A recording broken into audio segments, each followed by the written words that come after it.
Shalom Bapak Ibu saudari sidang jemaat yang dikasihi dan diberkatinya. Saudaraku, dalam Suara Gembala kali ini kita akan melihat surat dari Rasul Paulus yang tertulis dalam 2 Korintus pasal 4. Judul perikopnya Harta Rohani dalam Bejana Tanah. Saya bacakan saudara ayat yang pertama. Oleh kemurahan Allah kami telah menerima pelayanan ini. Karena itu kami tidak tawar hati. Ini ayat pertama. Nah, kita akan coba renungkan satu ayat ini dulu. Rasul Paulus memahami akan panggilan pelayanannya itu sebagai sebuah kemurahan dari Allah. Jadi saudaraku, kalau satu kalimat ini aja kita renungkan dan kita terapkan dalam hidup kita, maka apapun yang menjadi pelayanan saudara dan saya, pelayanan kita, ya masing-masing kita punya panggilan pelayanan yang berbeda-beda, apapun itu semata-mata karena kemurahan dari Bapa Surgawi. Jadi jangan ada orang yang merasa bahwa ya aku dipanggil untuk melayani ini karena aku punya keahlian, punya kemampuan, punya kelebihan di dalam bidang itu. Sekali-kali jangan kita punya pikiran seperti itu. Marilah kita memandang seperti Rasul Paulus memahami bahwa semua yang dia bisa lakukan di dalam pelayanannya sebagai seorang rasul, saudaraku ya, itu semata-mata adalah kemurahan Allah. Karena itu kami tidak tawar hati. Nah, orang bisa dengan mudah menjadi tawar hati ketika menghadapi kesulitan, kesukaran dalam pelayanan. Mudah sekali dia menjadi patah semangat dan sebagainya ketika menghadapi berbagai hal hambatan dan persoalan. Ya, pelayanan itu kan biasanya urusan yang paling berat itu ketika kita berbenturan dengan saudara-saudari seiman, saudara sepelayanan, ya kan? Nah, Paulus pun saya kira ngalami hal seperti itu, disalah ngerti, kemudian mungkin difitnah, begitu ya, ada orang-orang yang menceritakan sesuatu yang tidak pernah dia lakukan, tapi dianggap itu sebagai sebuah kebenaran bahwa ya ini perbuatan Paulus begini, perkataan Paulus begini, padahal dia nggak pernah ngomong seperti itu. Nah, itu bisa membuat seseorang tawar hati, tapi Paulus tidak. Karena dia tahu ini adalah panggilan dari Bapa Surgawi, ini adalah anugerah yang harus aku pertahankan. Ini adalah kasih karunia kalau aku bisa melayani. Aku nggak mau membuang kasih karunia ini hanya karena aku kena masalah atau disalah ngerti oleh saudara seiman, oleh saudara sepelayanan. Aku nggak mau menjadikan itu alasan untuk aku menjadi patah arang dan aku istilahnya itu tawar hati, nggak mau. Ya, jadi saudaraku, kita belajar ya dari Paulus ya. Dalam pelayanan jangan mudah patah hati ngelihat saudara-saudara seiman yang lain, rekan-rekan sepelayanan yang lain yang mereka kan masih bertumbuh ya, mereka belum sempurna, itu ada ketidakcocokan dan sebagainya, perbedaan pendapat, ya tidak sampai dia patah arang, tawar hati itu adalah tanda bahwa dia tidak, kalau ada seseorang ya yang patah arang dan tawar hati, itu artinya dia tidak menganggap bahwa pelayanan itu adalah panggilan yang adalah kasih karunia dari Tuhan yang harus dipertahankan. Ini yang perlu disadari, saudaraku. Tetapi ayat 2, kalau kita baca lebih lanjut, di sini ada banyak pelajaran. Saya tertarik untuk ngajak saudara merenungkan ayat 2 yang cukup panjang ini. Tetapi kami menolak segala perbuatan tersembunyi yang memalukan. Ada hal-hal yang dilakukan oleh orang-orang, tapi mereka tidak berani terang-terangan. Kenapa? Karena hal itu memalukan. Nah, Paulus jelas dan tegas menolak akan segala perbuatan tersembunyi yang memalukan itu. Dia menolak. Kenapa harus sembunyi-sembunyi? Karena malu kan? Ada perbuatan yang dilakukan dengan tersembunyi karena strategi, itu ada. Tapi bukan karena malu kalau dibuka. Kalau kelihatan orang malu. Jadi kita harus membedakan, saudaraku, bahwa perbuatan tersembunyi itu kalau ada di dalam rencana, ya kita kan nggak terus semuanya kita buka kepada semua orang sebelum waktunya, kan enggak. Ada hal-hal yang kita lakukan secara diam-diam. Kalau memang strategi Tuhan seperti itu, ya kita lakukan seperti itu. Tapi nggak ada yang memalukan. Ngerti ya, saudara? Itu pertama. Kedua, kami tidak berlaku licik. Licik. Ya, ini suatu kata yang harus kita hindari, saudara. Licik itu main politik gitu ya. Dia licik. Tidak ada ketulusan.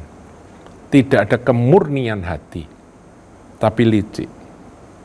Hanya mencari keuntungan untuk dirinya sendiri, ingin mencapai sesuatu yang dia harapkan, nggak peduli hal itu membuat orang lain tersandung atau orang lain harus tersingkir. Politik dalam gereja, saudara, ini perlu kita waspadai. Sebab di dalam kata politik itu saja bisa difahami ya. Ini pengertian secara umum, saudaraku ya. Pemahaman secara awam dan umum itu, orang yang main politik itu kan menghalalkan segala cara untuk mencapai tujuan, ya kan?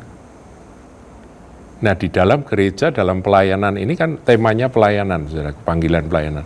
Itu ada orang-orang, saudara, yang ingin mencapai posisi tertentu dengan segala kelicikannya. Tidak murni. Bahkan saling menjatuhkan, bahkan saling sikut menyikut, saudaraku ya, jegal menjegal. Ya, seperti kalau dalam dunia politik itu, saudara lihat betapa kejamnya yang tadinya kelihatan rukun, kemudian menjatuhkan akan rekan sejawat karena dia menginginkan posisinya dan sebagainya. Kami tidak berlaku licik, itu kata Rasul Paulus. Dan tidak memalsukan firman Allah. Ini penting.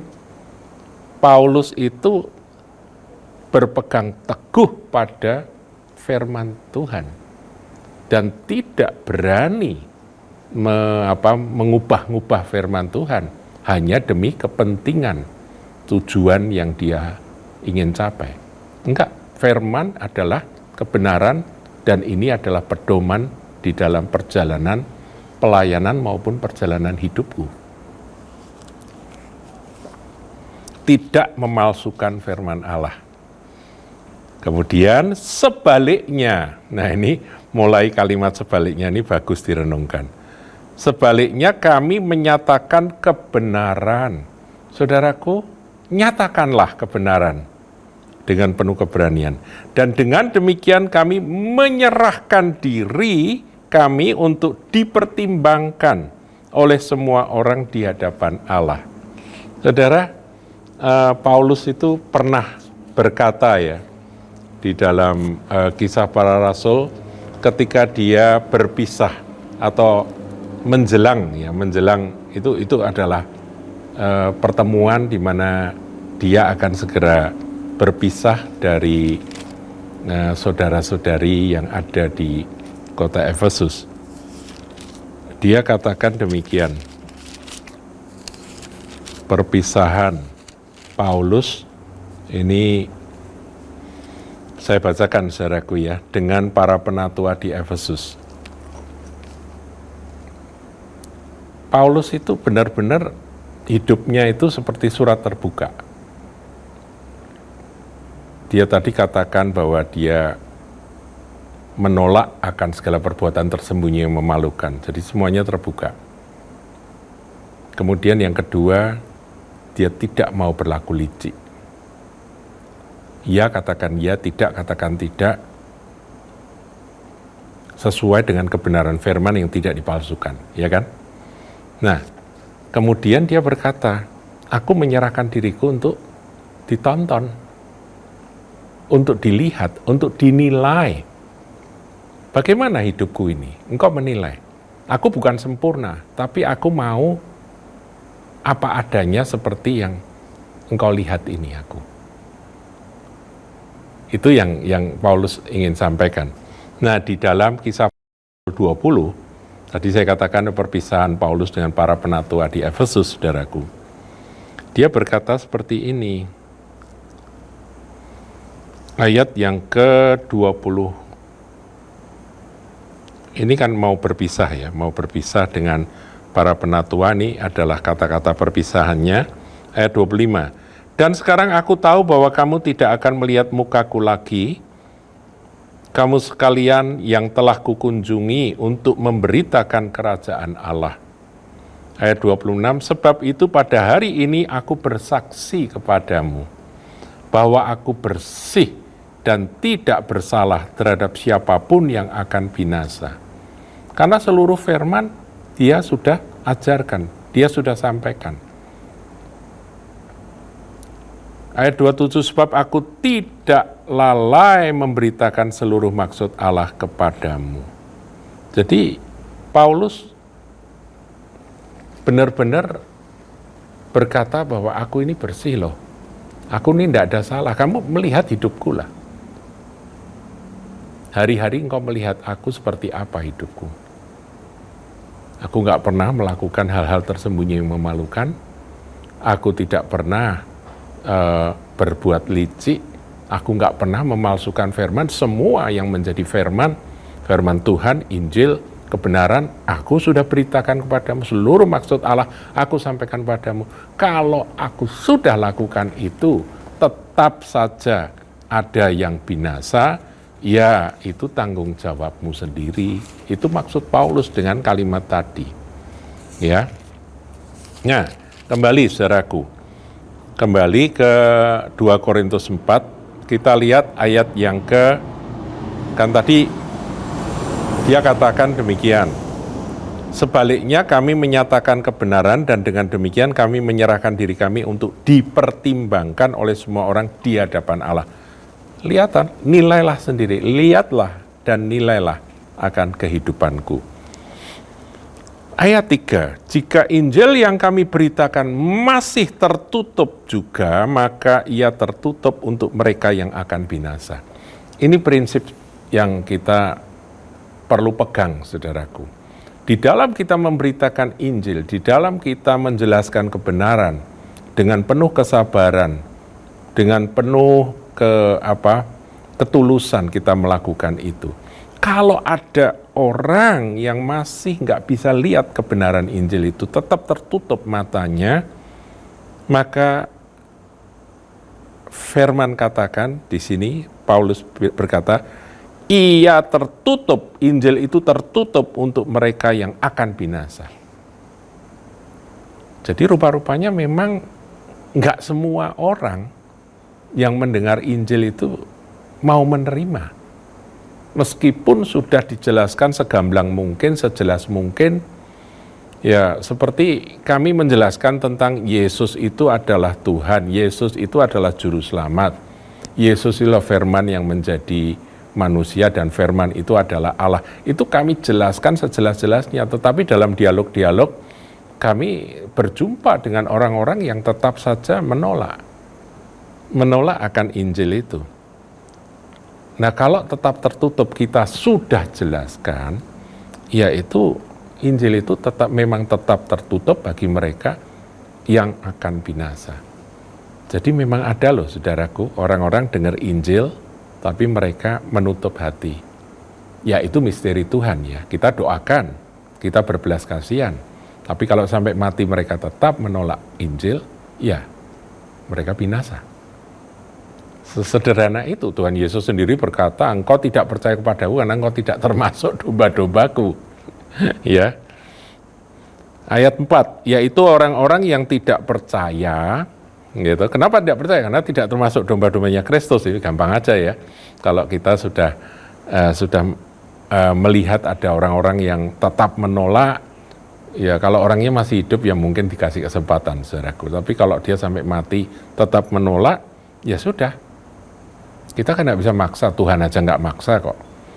Yang pikirannya telah dibutakan oleh ilah zaman ini, yang menjadi ilah zaman saat ini apa? Mungkin agama mereka, mungkin keyakinan mereka, kefanatikan mereka, ya berhala-berhala yang mereka puja, barangkali itu ilah zaman. Tapi bisa juga ilah zamannya berupa pengetahuan modern, ya, ini orang-orang ateis, saudaraku ya, yang mencemooh akan adanya Tuhan dan kuasa supernatural itu ditolak semuanya. Ini orang-orang ateis ya, saudara ya.